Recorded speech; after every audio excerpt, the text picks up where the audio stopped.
Hey guys, welcome back to the channel. So in today's video, I'm actually really excited to do this one as I haven't done a video like this on my channel explaining the Asia sweep model.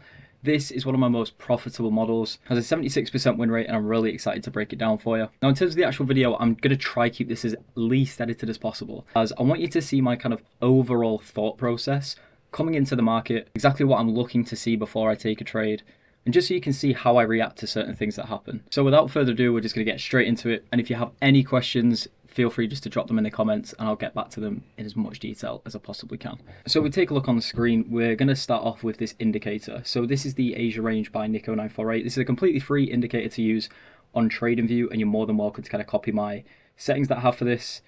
Now, what this basically marks out is the Asia high and the Asia low, and you can see that it stopped marking it out, and this is because we're at London Open. So this model is best traded in London session. However, this indicator can be used for New York session as well, but just for the purpose of this video, we're going to be trading London session, as this is the most probable time for this setup to occur. In terms of the actual hours that I trade, it is anywhere from 8 AM till 10 AM. British Standard Time. So any time past 10 AM, I'm no longer looking for this setup, and I will not trade before 8 AM. So without further ado, let's just begin. So I'll always start on the higher time frames. I'll get a bit of an idea on what price is doing. I'll start on the daily, so I'll look at what the daily print's doing. So I'll take a look at the previous day's candle. You can see here that we closed above the previous day, so already I'm coming into this pretty bullish for the day. Now, I'm not going to do anything with this information yet, just simply seeing what the market's telling me. So I'll come down to the 1 hour here and just kind of see, so this is obviously the Asia accumulation, which is quite nice. So what I'd like to see is manipulation from London, maybe taking out this high. Even still, it'd be better if we could create a div at this high, or at least this high up here. So we'll see if we can get that. So yeah, so far what I'm looking for is I'd like a push up from London session if we can get it. So we'll have a look at what happens here. We'll just play price out a little bit. So you can see here that we swept the Asia high now. So in terms of targets, I'm already looking at potential targets. So I quite like this low down here. I also quite like this low down here.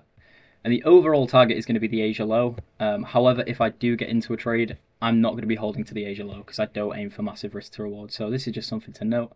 I'm also going to use my standard deviation tool from the nearest manipulation leg. So this to me looks like manipulation before the continuation higher. So these levels essentially project out my reversal levels. So if we see price come into 2 to 2.5, we will look to see how we kind of react within this area.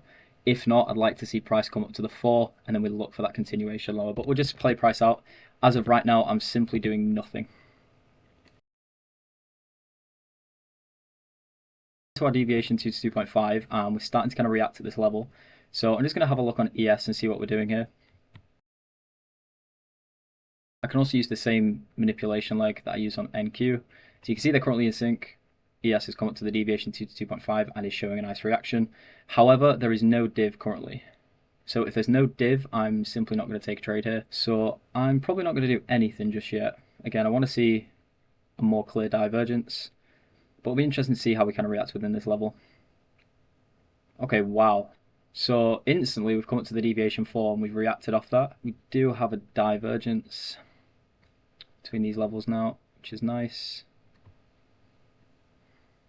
And you can also see that ES has also reacted from this deviation -4 as well, pretty much to the tick. And what I'm looking for now is momentum. So what I'm going to add in as a little bonus, and you can steal this if you want to, but this is my trading checklist. So I'm going to take a screenshot of this, and I'm going to actually print it onto my chart so we can kind of tick them off as we go along. So let's just start off. So first of all, key level hit. Well, there's no really key level. Key level essentially means like a higher time frame gap, which as you can see, there's no gap. So that's going to probably remain unticked. Have we swept liquidity? Yes, we swept on ES. We ended up taking these highs out on ES, as you can see here. So we have actually swept liquidity. As you can see, ES has actually taken this, and NQ has failed to do so. So we have swept liquidity. So we can tick that off our list. Now, have we got a divergence? Yes, we do have a divergence on these highs. So without a divergence, this model is very low win rate. So if there's no divergence, I simply do not trade here. Now, these ones here are just appropriate risk, logical target, and A+ setup. In my opinion, a question that every single trader should be asking themselves before they actually enter a trade. Now, that 3 down here are the essentials. Without these, I simply do not take a trade. So we have the divergence. Now, when I say gap that's worth 5 points or more, this is what I'm looking for. So for example, when I enter a trade, I use an inverse fair value gap. And you can see here that this is a fair value gap that's now been inversed. And you can see that we've candle closed below it. Now this gap has to be bigger than 5 points in order to make this better probability. So let's just take a look. I can use just the date and price range tool here just to measure it out. So it's 3.75 points. So this for me is too small of a gap to enter from. Now if I come onto a 3 minute, you can actually see that we've got this bigger gap here. Now this is obviously way bigger than 5 points. This is actually 7 and a bit. So that's better for a gap size. So already this is looking pretty clean. In terms of the checklist, we've got everything ticked off except the key level here. So as I mentioned before with targets, as price was playing out, you saw me already eyeing up areas where I'd like to get out of the market. So these 2 areas are looking pretty good for my targets. So now once everything's ticked off on my checklist, I'm just going to go quickly check ES, and I want to see if the same gap has been inversed on ES, as this again will make it higher probability. So you can see there's no 3 minute gap on ES. There is this gap currently that we're inside of. But based on this bearish momentum, and us also closing through this gap here on the 3 minute, I'm pretty confident this one's lower. And look at this rejection and the momentum follow behind it. So this is looking pretty good.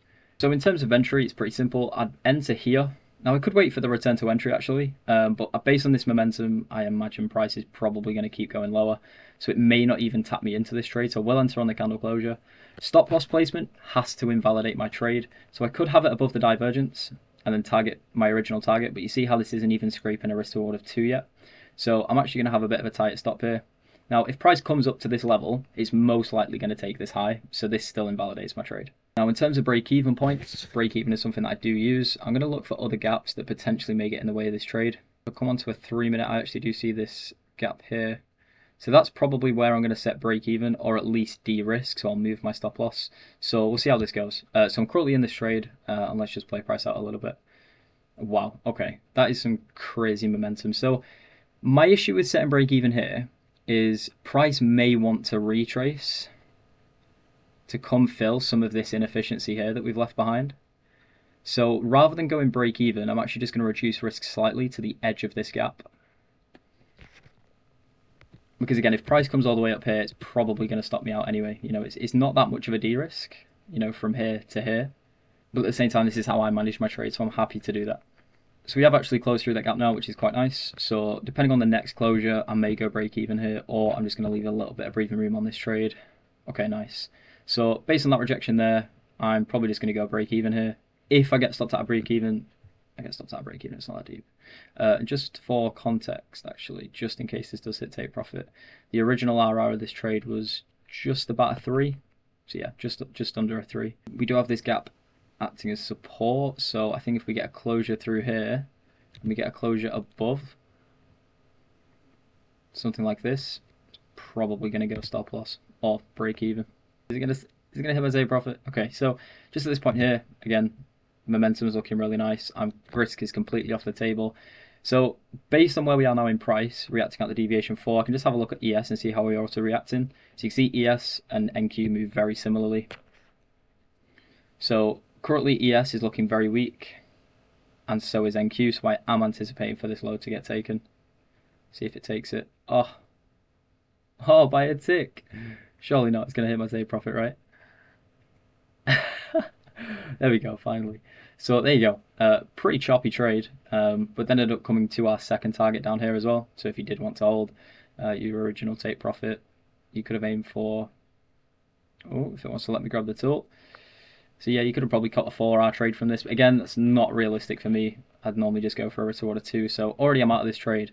We'll see if this trade actually continues down to the Asia low. Because again, this is pretty common to do so. When you see a reaction at the deviation -4, you partnered with a div. This is a very, very strong reversal model. And obviously we've got in line with price pretty much at the top of the hourly wick. So if you take a look at the hourly, this is where we want to get in line with price. And you can see this hourly opened, and we're looking to get involved as high as possible within the hourly wick, which is what we've done perfectly there. And again, just having this checklist makes trading so much easier, because I can come to the chart, look what I need to see, and once I've got everything ticked off, it gives me more confidence executing the trade. So we'll see if this actually does continue down to the Asia low. I believe it will do, because again, I've seen this happen so many times. I know some people are going, oh, why don't you take partials there and continue it down to the low? Again, I don't take partials. It's not for me. And personally, it just completely scuffs the risk to reward. It's not my job to catch the whole move. My job as a trader is to only catch a piece of the pie. There you go. So yeah, we flushed through to the Asia low. Obviously, very choppy price action here, stalling at these levels, which were my original target. So take profit was pretty much bang on this trade. And the reason this probably had a big reaction like it did is because we were sat pretty heavy in discount, so we've obviously had a reaction there, rebalance all of this price action to then continue lower, and then it did end up coming down to the Asia low. So I understand a lot of what we've gone through in this video may be quite in depth, and to a lot of people, some of the things that I've spoken about may not make sense, such as divergences, deviation levels. So if you do have any questions, just feel free to leave them in the comments. I'll put in as much detail as I can in terms of answering those to make sure you've got a full understanding of this model. And like I said, this happens pretty much every single week, especially through London session, and at least happens once or twice, so you can easily catch this trade. Now, something that I am going to say is don't go into every day expecting to see this model, because it's not going to happen every single day. Like this, what I've shown today is pretty textbook. Divergence, ticked off. Reaction at the deviation -4, ticked off. Getting in line with the hourly wick, pretty much bang on as we've done there. So it's all about just using your own initiative, and once you've traded this model several times, it'll come clear as day for you. Hopefully you've managed to take some notes on this as well. If you have done, let me know what you think.